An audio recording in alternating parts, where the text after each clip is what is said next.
Good afternoon. It's Wednesday, the 23rd of April, 2025, just after 1 o'clock. Welcome to UK Column News. I'm your host, Mike Robinson. Joining me in the studio today is Charles Malet. Welcome to the programme, Charles. Thank you, Mike. And by video link, we have Vanessa Beeley and Sandi Adams. Now, later in the programme, we're going to be covering Israel and Syria, digital ID and Starlink, but we're going to begin today with government borrowing because in March 2025, the figures are just out today, the Starmer regime spent more than it received in taxes and other income, and as a result, it borrowed £16.4 billion, and that was £2.8 billion more in March 2024, than in March 2024, and that is roughly 5.3% of GDP. Now, March 2025, if we just put this on screen, March 2025 was the third highest March borrowing on record. And the next two highest Marches were March 2021 and March 2023. In the last financial year, then, the public sector borrowed £151.9 billion. As I say, the third highest borrowing in any financial year on record. And the reason, well, they say it's on spending on public services, benefits, and debt interest. And all of those increased when compared with last year.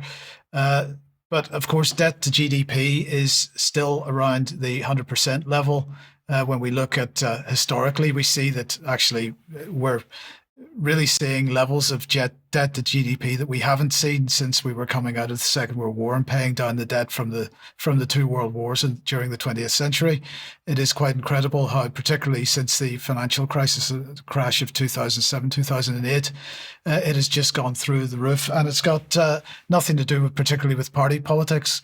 And in the meantime, M2 money supply and all the various quantitative easing funds are increasing massively. Sorry, but before we get to that, we've got the projection from the OBR, the Office of Budget Responsibility for the future. And as you can see, we're really only at the beginning of this massive debt cycle at the moment.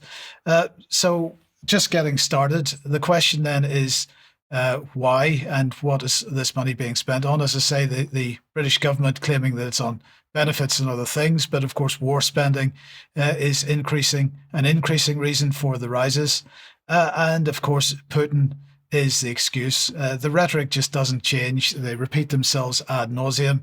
Here's part of John Healey's comments to the House of Commons yesterday. And despite President Putin's promise of a 30-hour pause in fighting, I can confirm that Defence Intelligence have found, and I quote, no indication that a ceasefire on the front line was observed over the Easter period. And 10,000 missiles and drones have been fired into Ukraine during this year alone, including from the Black Sea. So while Putin has said he declared an Easter truce, he broke it. While Putin says he wants peace, he's rejected a full ceasefire. And while Putin says he wants to put an end to the fighting, he continues to play for time in the negotiations. I mean, what can we say about that? Look, the Trump effect is also part of this. And although the spending on war has been increasing for a couple of years, it's accelerating now. And this, of course, is because of concerns over reliance on US support. BAE Systems has announced what they describe as a major breakthrough in UK munitions production. They're going to deliver a 16-fold increase in the productive capacity of 155mm artillery shells. And this is when its new explosive filling factory, this is where they fill the missiles, is going to open in South Wales in the summer. So, well, that's all good stuff. And of course, that's because we have basically used everything in Ukraine already. But in the meantime, HMS Prince of Wales, one of our illustrious aircraft carriers, went to sea yesterday. It was followed out of harbour a few hours later by the destroyer HMS Dauntless, and also part of what they're describing here as a carrier strike group is the Plymouth-based frigate HMS Richmond. And this is the start, they say, of an 8-month mission to demonstrate UK and Allied collective resolve and determination to maintain security and freedom in the Atlantic and the Pacific. Would you believe that? Not really. No. Between now and December, they say the carrier strike group will conduct a series of exercises and operations with air, sea, and land forces of the dozen allies in the Mediterranean, Middle East, Southeast Asia, Japan, and Australia. And this is apparently going to demonstrate the UK's ability to operate fast jets at sea. So that's exciting. And this is the second deployment of the UK's carrier strike group. I'm sure you've forgotten the first one because that happened in the middle of the pandemic, or the so-called pandemic. But this particular mission that starts yesterday, they're calling Operation High Mast.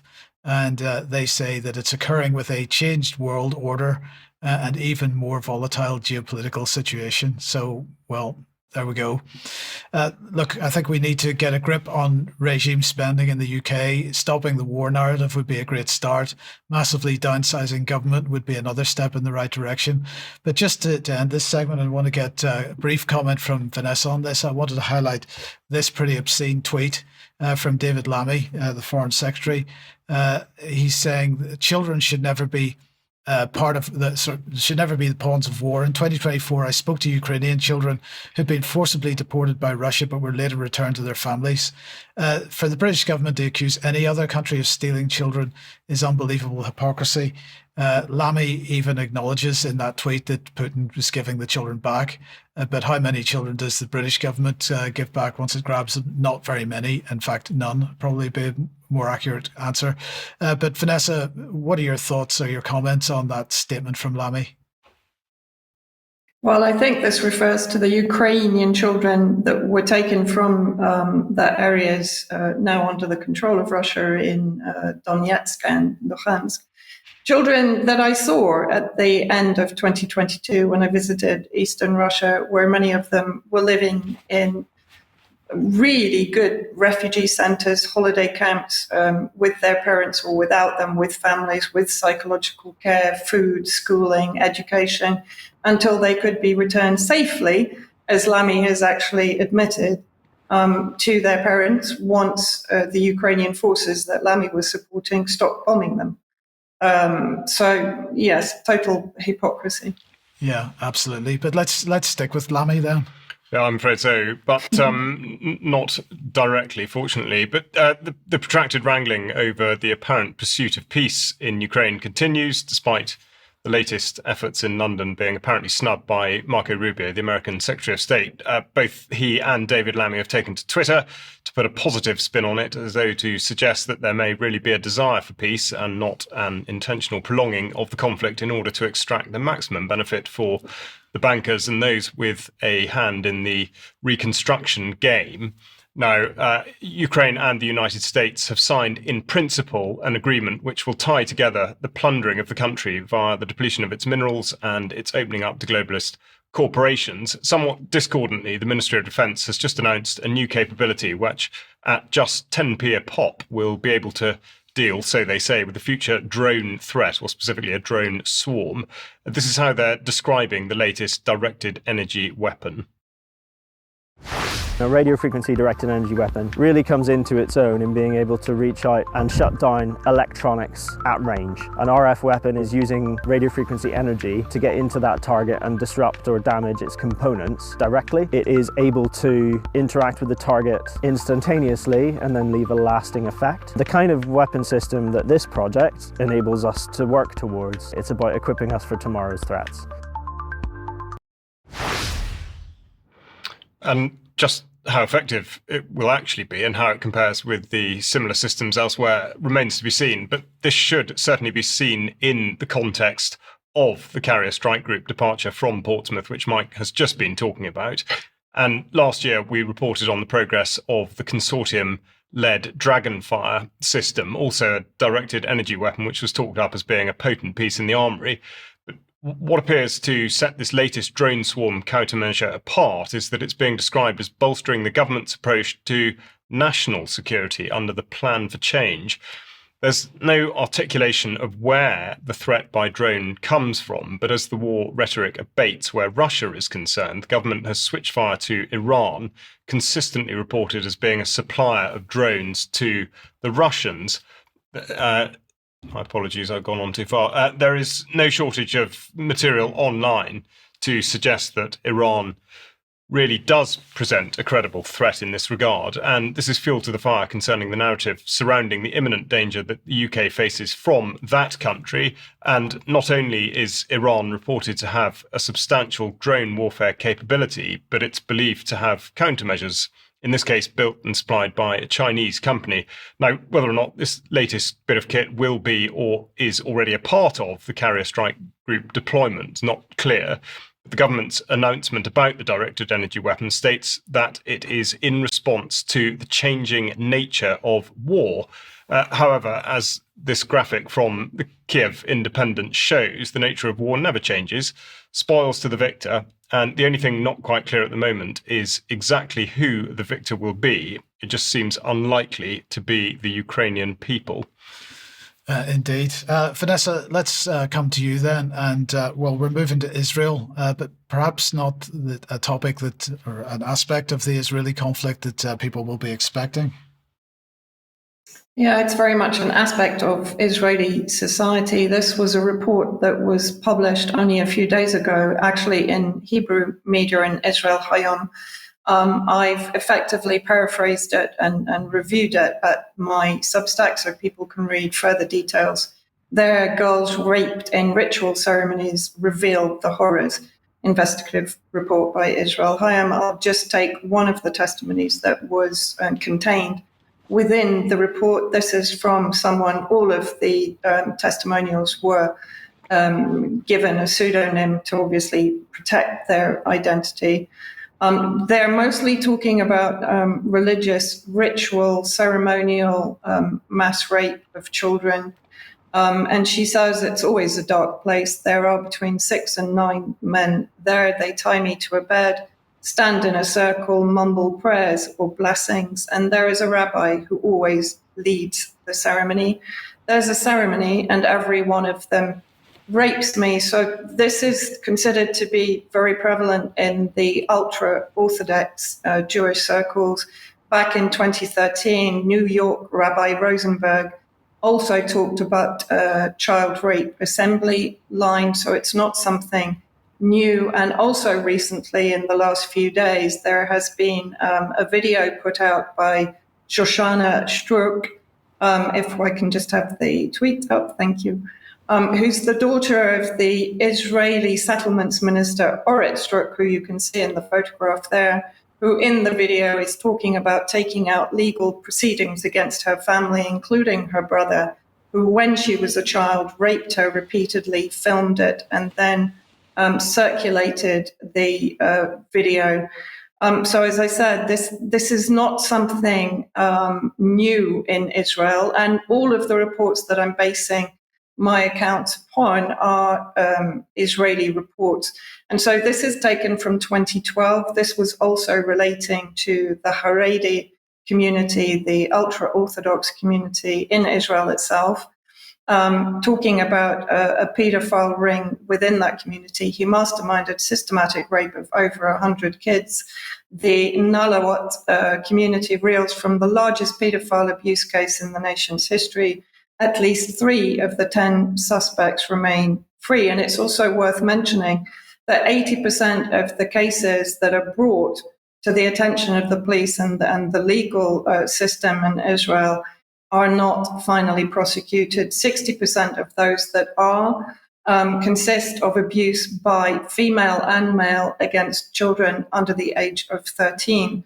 This was a report more recently, I think it's 2022, in Jerusalem Post. Tens of thousands of pedophiles operate in Israel every year. There are multiple reports. If you put in a Google search, you will find many more. I've just taken some of the most high profile to demonstrate what I'm talking about.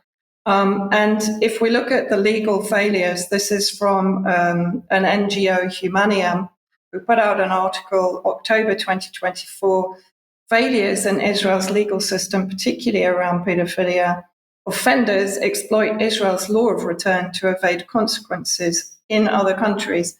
And this is where the abuse of Israel's law of return, which basically affords citizenship to anyone who either converts to Judaism or is already Jewish, they can immediately be given refuge in Israel, regardless of whether they have pedophile or child abuse or rape allegations facing them where they are, including high-profile Hollywood filmmakers.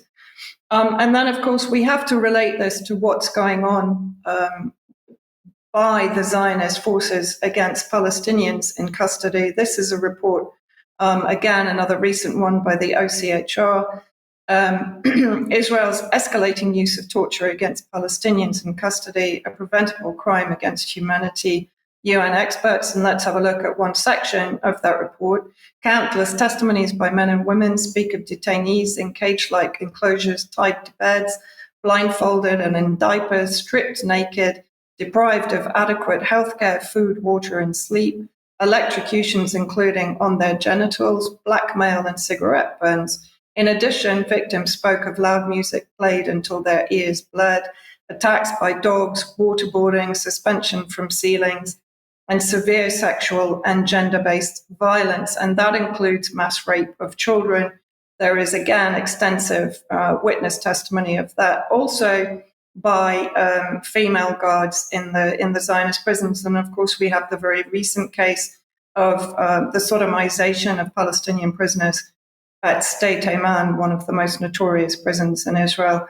But coming again to a more recent case, this is an Israeli CEO of a cybersecurity company, Itai Levy, who has been arrested for sexually assaulting at least 5 children under the age of 4. Now, again, this hasn't been reported, of course, in mainstream media. It's been picked up by Middle Eastern media, some Turkish media, and also on social media. So this is by Suppressed News. Israeli cyber CEO arrested for sexual abuse of 5 children under the age of 4. Itai Levy, he's the CEO of the cyber firm Cornelius. This is actually spelt wrong in the tweet. And he's an Israeli resident. The investigation began after a child under the age of 4 signaled to his parents that he had been harmed. And following a forensic interview, police searched Levy's electronic devices and uncovered hundreds of disturbing files, including child pornography and images of abuse. Authorities suspect at least 5 victims, all under the age of 4. The investigation is ongoing.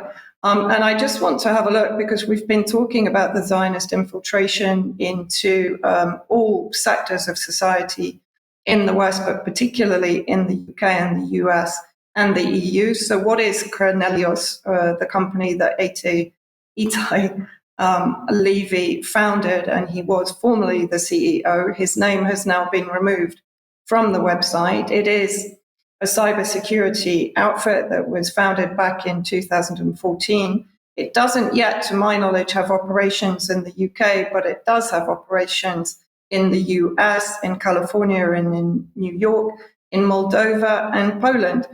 I then went to Itai Levy's LinkedIn profile, and there it quite clearly says he was the co-founder and he is the CEO of Cornelius. And if we have a look at his actual resume on LinkedIn, this is where it becomes quite extraordinary. So he's not some low-profile cybersecurity founder. He worked extensively with the Ministry of Foreign Affairs, providing, again, cyber and information security, and he was a network engineer. He worked as a representative in Toronto, Canada, and, of course, he served with the Israeli Defense Forces. So, again, you know, what is happening here is what we're seeing is something that is now coming to the surface, but in my opinion has been prevalent in Israeli society for decades, if not longer, and not only in Israeli society. It has been picked up in America and even in the UK back in 2023. Yuval Keren, who was a high-profile rabbi with one of the progressive synagogues, Southgate Progressive, was picked up and received a suspended sentence for having 1,694 indecent images of children on his electronic devices. 189 were category A, which means extreme child abuse. Again, very influential person in the Zionist movement in the UK. And also, we shouldn't forget Labour peer and MP Greville Jenner, who faced allegations of 33 cases of child abuse, was investigated under the Independent Child Abuse Investigation. And those were children, of course, under his care in the care homes in Leicestershire. He was, again, a very high-profile figure in the Zionist movement in the UK who died before he could be successfully prosecuted. He also apparently developed dementia, which prevented him being fully prosecuted for the crimes he was accused of. So I think what I'm trying to say here is when we're looking at the infiltration of all sectors across UK society, whether it's health, surveillance, cyber, education, are we also not only absorbing members of, for example, Unit 8200, but are we also absorbing very questionable individuals who potentially have crimes in their background of child abuse, rape, sexual harassment, which is something that largely goes unpunished in Israel, which is known and is recognized as a haven for pedophiles. Any thoughts? Well, I mean, shock mostly. I mean, no, it's very well articulated, Vanessa, but extremely disturbing. And you know, as we see there, we see here exactly the same. I mean, like you described, with the judiciary just turning as much of a blind eye as they possibly can, and particularly with the sentencing. I mean, you know, what you describe, most obvious recent example, I suppose, is Hugh Edwards, but absolutely not dealing with it. I mean, perpetuating it. Yeah, 100%. And it is something which is right at the core of many societies, not just in Israel, but in the UK as well, Vanessa. So this is something that we have to face and recognize and deal with. But we'll talk about that much more in extra, I'm quite sure. So, Sandi, let's come to you now and back to the UK. And we've been hearing about levelling up for a very long time. The government, of course, would like to convince us that this is about lifting the standards of the poorest in the country. My personal view is quite the contrary. It's about lowering the standards and destroying the middle class, in a sense, in many ways. But what are your thoughts on what's actually behind the levelling up agenda? Yeah, I mean, I got into this really because I was looking last week at the free ports, and that is all part of the levelling up agenda, so they say. And I see it as something very different. And it's interesting how the narrative of levelling up is really about equalising certain areas of the UK from the poorest areas to the richest areas, and just somehow making that equitable. But actually, you know, this isn't really, you know, I was looking at the Levelling Up and Regeneration Bill, and in that bill, they have, I think it's 12 different I suppose they call them their mission statements of how they're going to level it all up. And there's productivity is increased, research and development, public transport, broadband, AI, education gap, skills training, all these things that sound very, very worthy. And actually, you know, they use it really as a way of making it sound like an inclusive and non-partisan, you know, wonderful thing. But actually, it's really a strategy that reframes decades of deindustrialization and austerity and regional neglect, and use it really as a way of calling it benevolent intervention, and we know it's not. So I was looking at these missions and how the Office of Government have criticised it really, because they've actually said that, I mean, it was brought in really by Boris Johnson in 2022, the whole thing, and he obviously this current government is still promoting it, and there's various ways that the government of the Institute of Government have said that this isn't working. This is rubbish, and they've said the missions are not ambitious enough. They're too ambitious to be realistic, and they've managed somehow to put into this whole thing almost like a get out clause. If it's too difficult for them, then they can actually reframe it and even get rid of it. So I'm wondering, is it all just something that they've presented to bring in the corporatization of these free ports, these free zones, so that they can have these big corporate entities controlling these free zones without any worry about taxation or they've got free imports and exports from these zones. And it really is, it does look as though it's some kind of cover-up, really. They're presenting it as something that's really wonderful for the people, but actually, these the criticisms of the Institute of Government, they've got about 5 criticisms of them. So you just wonder what is really going on here. And even some of the MPs, I think it was Lisa Nandy, said this gives the government permission to tear up their missions on a whim. The bill is more aimed at dealing with housing and planning than it does on levelling up and democracy. And then we've also got Patricia Gibson. She's an SNP politician, and she said the government have given themselves the power to move the goalposts and to change targets that look as though they can't be met. And that's absolutely true. And then you've got a lady from the House of Lords, Baroness Sue Hayman, and she said it's a strange mishmash, a Christmas tree bill that one can hang anything on it, and you can actually hang anything on this bill. So you realise then that actually it's all about corporate governance and replacing government with private corporations, and that's really the be all and end all. And I looked quite deeply into these. Obviously, we've got the free ports and the free zones here. I think we've got a map of the free ports, which and the free zones. And the free ports. And I was just looking at all the companies that are going into these areas. And of course, it's all green technology. It's all green tech. These free ports have been taken over to have literally all power to do whatever they like in these areas.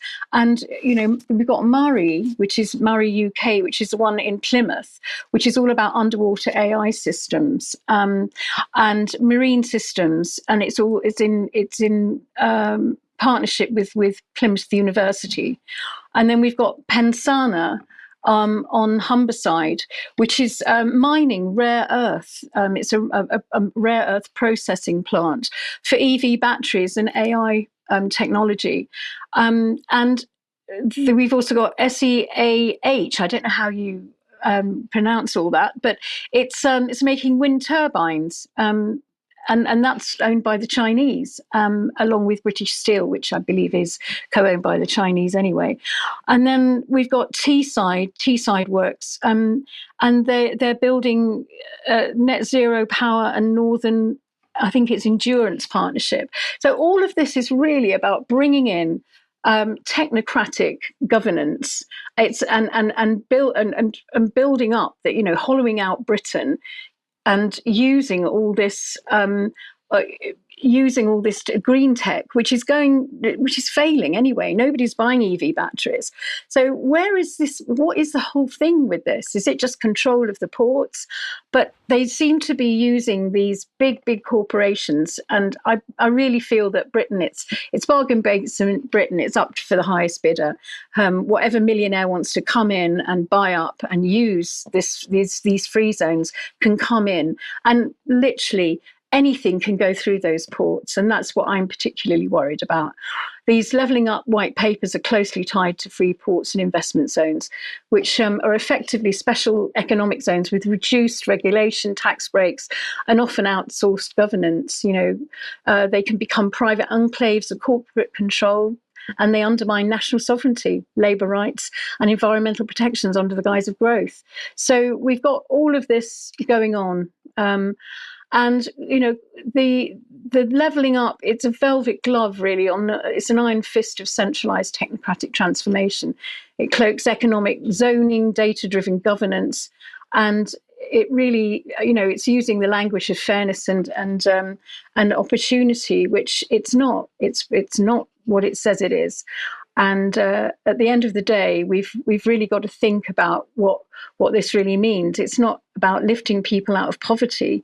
It's more about lifting control out of Parliament and local democracy and placing it in the hands of central planners and global finance and technocrats. So there's an awful lot about housing with all of this, and particularly in areas that are deprived. And they're saying, oh yes, this is gentrification, this is making it all good, but this is all tied up also with other programs that are going on. I mean, the housing is out of control, and they are allowed to have free access to planning and free access to police and crime commissioning. So all of that is being taken away from Westminster. And again, it's all part of devolution to take this all out of Westminster and put it in the hands of private corporations. Deeply disturbing. So I think that's probably about it. But I'm just deeply concerned about all of this. It is a recipe for disaster, and it takes away national sovereignty and puts it in the hands of private corporate billionaires. Thank you, Sandi. Okay, if you like what the UK Column does, you'd like to support us, support.ukcolumn.org is the place to go. There are options to help us out there. You can make a donation. Remember, if you do that, that absolutely helps us, but it doesn't give you access to UK Column News Extra. If you want that, you need to take out a monthly membership, and you can or an annual membership or a lifetime membership. That will get you access to extra in the forums and so on. You can't support us by picking something up at the UK Column shop, or if you're into supplements from clivetokar.com, and if you use the link on this page, we will get a small commission from that. So thank you to everybody that is supporting us financially. It is a massive help. But if you can't do that, please do share the material you find on the UK Column website. Share links are provided, but of course share on other platforms as well if you possibly can. And that helps us deal with the censorship regime that we are operating under at the moment. Now, tomorrow at 1 p.m, Diane Rasmussen-McCaddy will be speaking to Professor Dennis Hayes. And Professor Hayes is Director of Academics for Academic Freedom. He's a visiting professor at the University of Buckingham and Emeritus Professor of Education at the University of Derby. And they are looking deeply into the situation in Britain's universities and freedom of speech issues and these types of things. So join us at 1 p.m. Tomorrow for that. A reminder that a couple of previous interviews here that are now on the UK Column website, Nigel Farage and the destructive Toryisation of Reform UK. This is Job West, who I believe South Derbyshire was working for Reform, but resigned sometime a few weeks ago to quite a bit of controversial comments about Nigel Farage and what he's doing with Reform. And I think if you watch this this interview that Brian hosted, you'll find that actually it's a bit of a modus operandi for Nigel Farage. He's been doing this going back to the very beginning of his leadership of UKIP, for example, exactly the same types of tactics, keep people diverted. Stolen by the state. We were talking about the UK government stealing children from families. We have yet another interview covering this. Have a look at that on the UK Column website. Now, Stand in the Light is taking place in May in Cumbria. Details on screen. Details will be in the show notes. If you can possibly get along to that, if you're north of England or want to travel further afield, there's lots going on there. Are we attending? We are. We absolutely are. So we'll see you there. Okay, fantastic. Sandi, briefly, a dissident meetup in the Southwest. Yes, we've got the dissident meeting. This is really about questioning about whether to pay your taxes or not, because we're living in such an undemocratic society. And where is our money going? And bearing in mind, we are living at the moment with we don't know. Is our money going to fund wars? These wars abroad, and so we're having this tax rebellion. I'm going to be speaking about devolution, because we've had no say in devolution at all. I mean, it hasn't really been to put all of our hands into these mayors for climate change and to have them in our regional assemblies now. I think it's just appalling, because their main thing will be net zero, and we don't have any choice. We don't want this. That's it. Yes. So we're going to be there. I'm going to be there. Thank you. Brilliant. And that's on Sunday, the 27th of April in Exeter. Details will be in the show notes. Vanessa, let's come back to you then. And what's the latest in Syria? Well, one of the latest stories in Syria, of course, the whole situation's incredibly complex. And I think you and I will be talking about that very soon on another podcast. But this is about the fact that, of course, we've always reported at UK Column, and I have consistently reported that Israel since 2011 has been supportive of the various armed groups, including Al-Qaeda and ISIS, in Syria to overthrow the former Syrian government and leadership.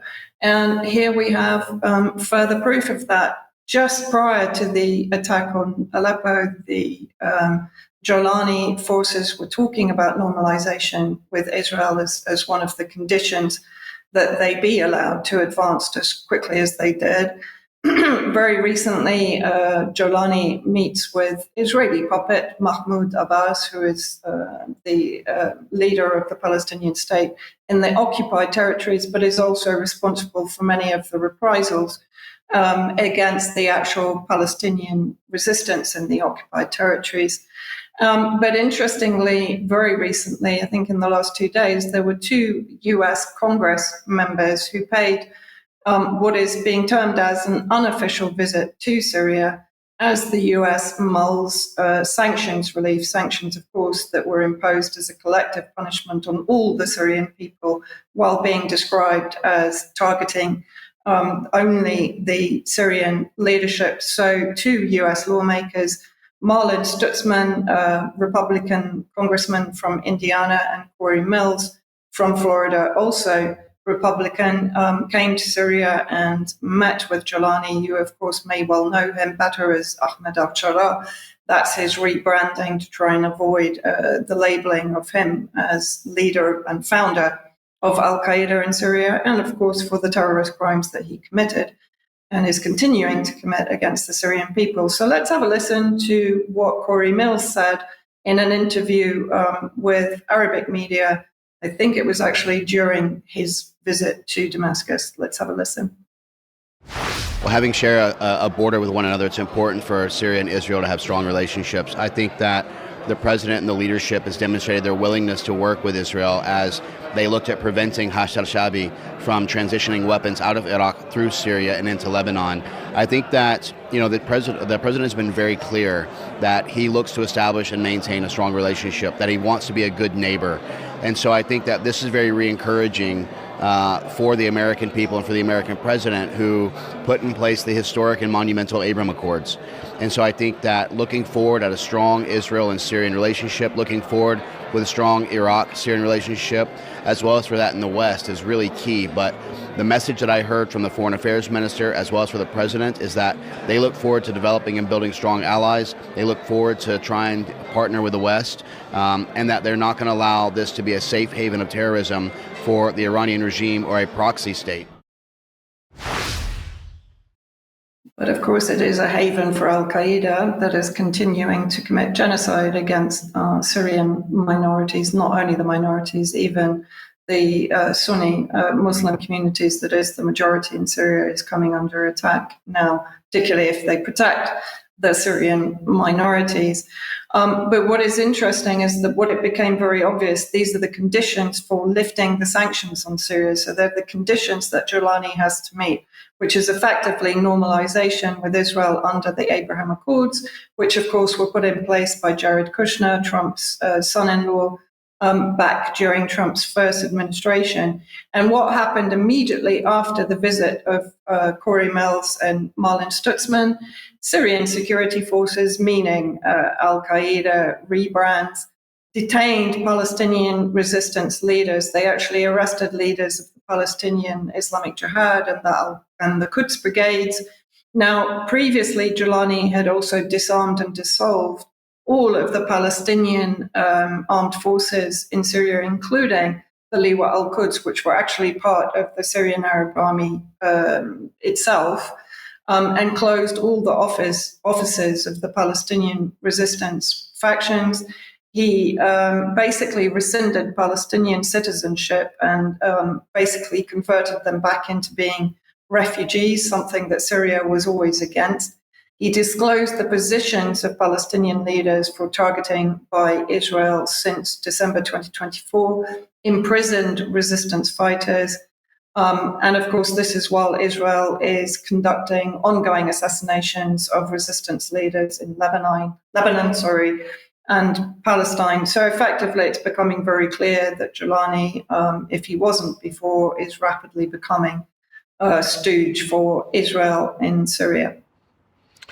Thank you, Vanessa. And Charles, sticking with international affairs, what's Elon Musk been up to in South Africa? That's quite. Well, as reported on back in January, the controversy surrounding Elon Musk's Starlink and a place at the table in South Africa rumbles on, shown here on the map. South Africa in a darker shade, suggesting that it doesn't yet have Starlink.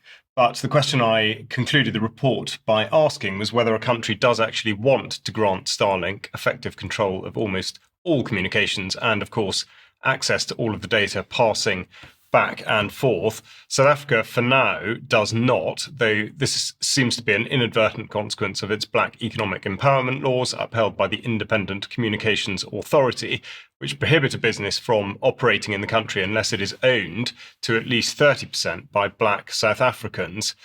Now, Musk is South African by birth, but as he points out on his own messaging service, Twitter, he is the wrong colour.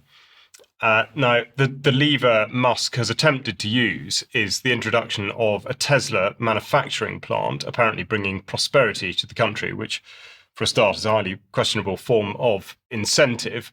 But as an aside, though the Tesla price is widely reported to have dropped fairly sharply in recent months, it's worth pointing out that Musk has not lost his flair for opportunism and that hitching his wagon to the Trump pony has overall been very much to his gain. The mainstream narrative posits that the exclusion of South Africa, or indeed any part of Africa, is widening what's referred to as the digital divide. And this is what Musk himself says about the importance of foisting the internet on the entire continent. I do think Africa has a lot of potential, and I think one of the things holding Africa back has been lack of internet connectivity, which is what Starlink is helping to solve. With that, people can learn anything and be sort of part of the global culture. Whereas if you're not connected, then all you can do is like write letters or something. So connectivity is essential for Africa and other places to be part of the global culture and participate in AI and other activities. There we have it. A man in charge of far too much, dismissing all previous life on Earth, which apparently couldn't learn anything and could only write letters because they weren't connected to the internet.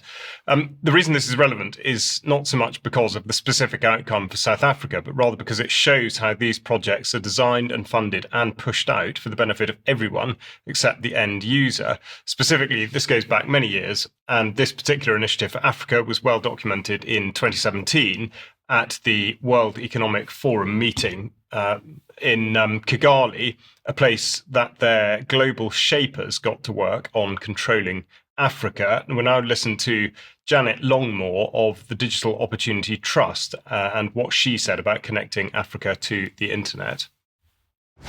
DOT has a 14-year track record of mobilizing the talent of tech-savvy young women and men and deploying them to their home communities to build digital literacy skills amongst their peers.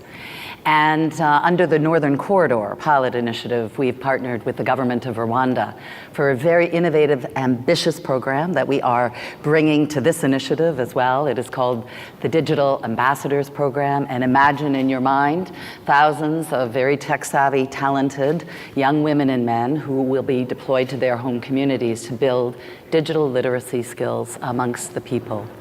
The core essence of this is a broad collaboration, private sector, international private sector, the government, and civil society as strong implementers. The government has vested it in their digital talent policy, so it is approved and moving forward. And the other core essence is reaching and understanding the needs of the user. So women in marginalized communities, people in villages, why are they not connected?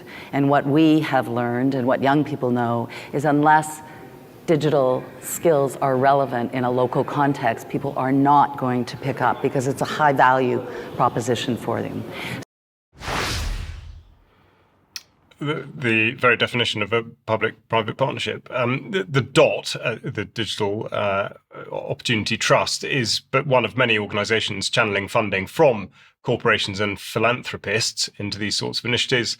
And I think it should be noted that she makes no mention of anything else that remote communities in Africa might need rather more than the internet, like water or food or even electricity. And it's this tone deafness that exposes the motivation for such a thing in the first place. The only reason for wanting to connect all the people of Africa to the internet, or indeed anywhere else, is to attempt to take control of their lives and to extract as much capital from them as possible. And this modus operandi is exactly the same as that employed by the pharmaceutical industry, which has been training up and deploying locals into the communities in order to convince people that they need something which, in fact, they do not. And though this has been in the pipeline for a long time, Africa does still have a limited opportunity to attempt to resist this particular invasion. And in this case, the South African situation may be considered as a bellwether, I think, one to watch in any case. And I think that probably leads us on into digital ID. And so, we're going to start off. I'm going to apologize in advance for this. We're going to start off with remarks that were made at the Times Crime and Justice Commission launch event, which took place last week, because war criminal alleged Tony Blair presented his case for a digital ID system that he claims is going to save the UK £2 billion per year. Let's have a listen to some of what he said. We cannot continue with business as usual, and change is inevitable. This is where technology, like digital ID, becomes critical. My institute's own analysis shows that introducing this in the UK would save at least $2 billion a year and likely more by reducing losses to fraud, improving tax collection, and better targeting of state support. Now, if you were watching closely there, he's not looking well. He seems to be slurring his words somewhat. He doesn't seem to be in the best of health. Well, sorry about that, Tony. But anyway, Age Verification Providers Association, sticking with digital ID, this organisation in the UK has written, alongside the Association for Digital Verification Professionals and the Online Safety Tech Industry Association, they've written to the Secretary of State for Science, Innovation and Technology to share the concerns that they have about the move by the Starmer regime to compete directly with the private sector digital ID market by extending the scope of the One Login program. Now, we've been talking about One Login for many, many years now. This is the digital ID system that the government was originally rolling out purely for access to government services, but they're now going to roll this out much more broadly. In their open letter, they say, we strongly support your department's ambition to make the UK a world leader in digital identity. However, the latest announcement sent shockwaves through the sector. We're concerned about the inadvertent creation of a government monopoly in digital identity, one that could stifle innovation, limit consumer choice, and impose billions of new costs on the taxpayer for functions the private sector currently provides. But Tony says it's going to save us $2 billion a year. So who's true? Who's right there? But anyway, they go on to say they're going to suggest that a joint technical working group be established to ensure ongoing collaboration between OneLogin, the gov.uk wallet, and certified identity and private sector wallet providers. So all they're really concerned about is that they get their cut. Now, in the meantime, a whistleblower has alleged that flaws in the government's OneLogin system have come to light 3 years after it became operational.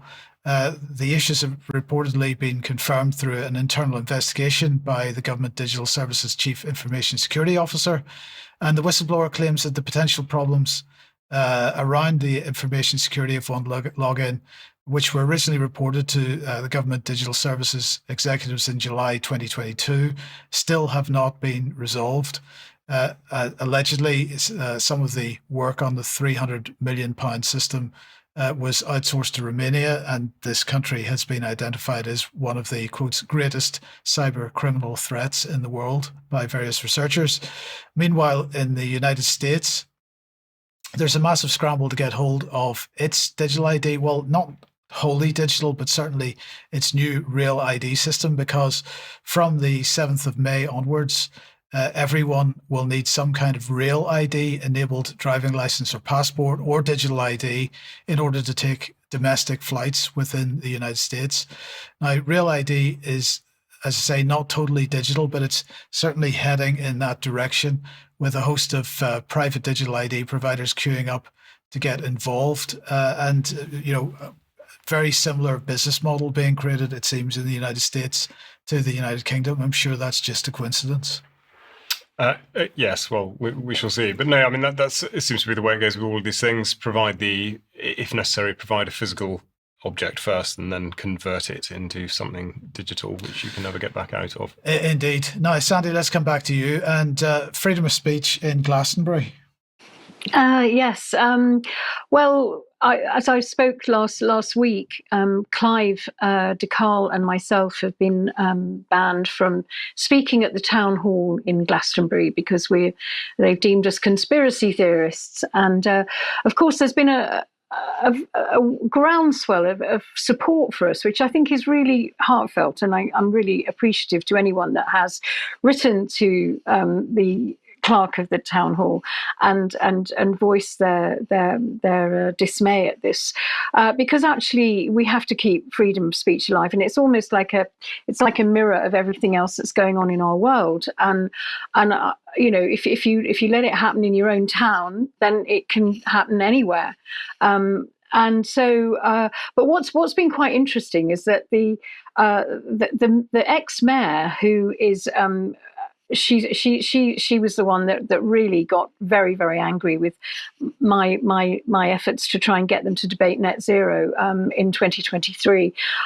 She has been very rattled by this and has very hastily come up with some sort of rally for community solidarity. And it's on Saturday, the April 26th at 11 a.m. I'm giving them a plug, actually, because I think there'll be a few dissenters there, which might be quite fun. Anyway, it's at the Market Crossing, Glastonbury, between 11 a.m. and 1. And it's a rally for community solidarity. And they're standing up against racism, homophobia, misogyny, and rejecting everything that divides us. And whilst I agree with I agree there is a lot dividing us, but actually they're falling into that trap. And it's ironic that they're saying we don't sleepwalk into fascism when they've banned us from speaking at the town hall. I mean, it's an absolute parody. I mean, it's quite laughable in lots of ways. They said, join us next Saturday in Glastonbury for an afternoon of powerful talks and live music as we gather in solidarity and resistance at a time when the world seems to be sleepwalking into fascism, where division is normalised and cruelty is mistaken for strength. It's more urgent than ever to stand together. We're rallying because people need to hear the truth. Unity is not weakness. Compassion is not naive. Even the Conservative Party is no longer extreme, she says. Enough for reformers who believe oppression is a virtue. We must respond not with fear, but with solidarity, courage, and a refusal to be silent. Everyone is welcome. So I'm going to be there. And a few other people will be there. And I don't disagree with an awful lot of what she's saying, but she's got completely the wrong end of the stick. And it really is, I mean, how one goes into dialogue with these people, I just don't know, but we'll try. I would like to echo your encouragement of everybody to attend that event. I think that would be very interesting to attend. So if you're in the area, head to Market Cross in Glastonbury on Saturday, and let's see what happens. Absolutely, yeah. Okay, let's come on to I believe women.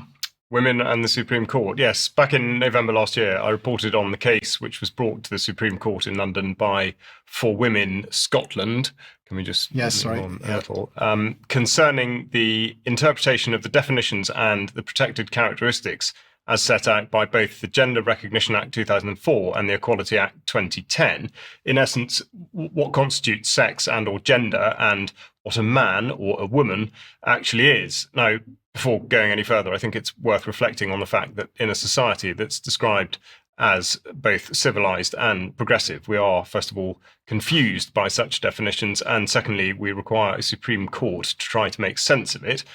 Nonetheless, the judgment arrived at is not brief. It is very wordy, and to an extent, it obfuscates its own significance. But the result heralded is that common sense has prevailed, because the two pieces of legislation to which I've just referred are to be read in such a way as to suggest that biological sex at birth, which will determine whether or not a person may be considered a woman or a man in law. But there's rather more to it than that. The Supreme Court has adjudicated that the language used in these two acts does not contradict that of the Sexual Discrimination Act 1975, which made it clear that sex was inextricably linked to biology, and furthermore that it was binary, so you are either a man or a woman.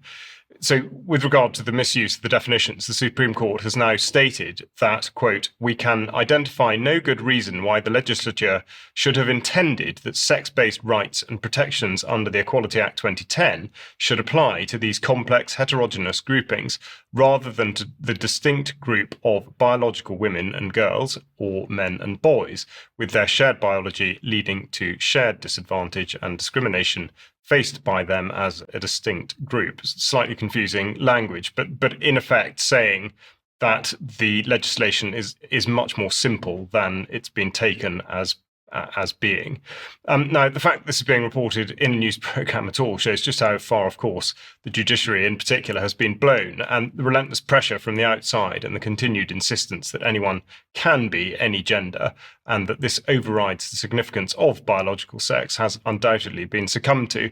If it were not the case, there could not have been the need to bring this to court in the first place. And as I say, the judgment is very detailed. There will be a link to it in the show notes, but to get a better understanding of how well-funded activism and political pressure may pervert the course of justice, I would recommend reading it.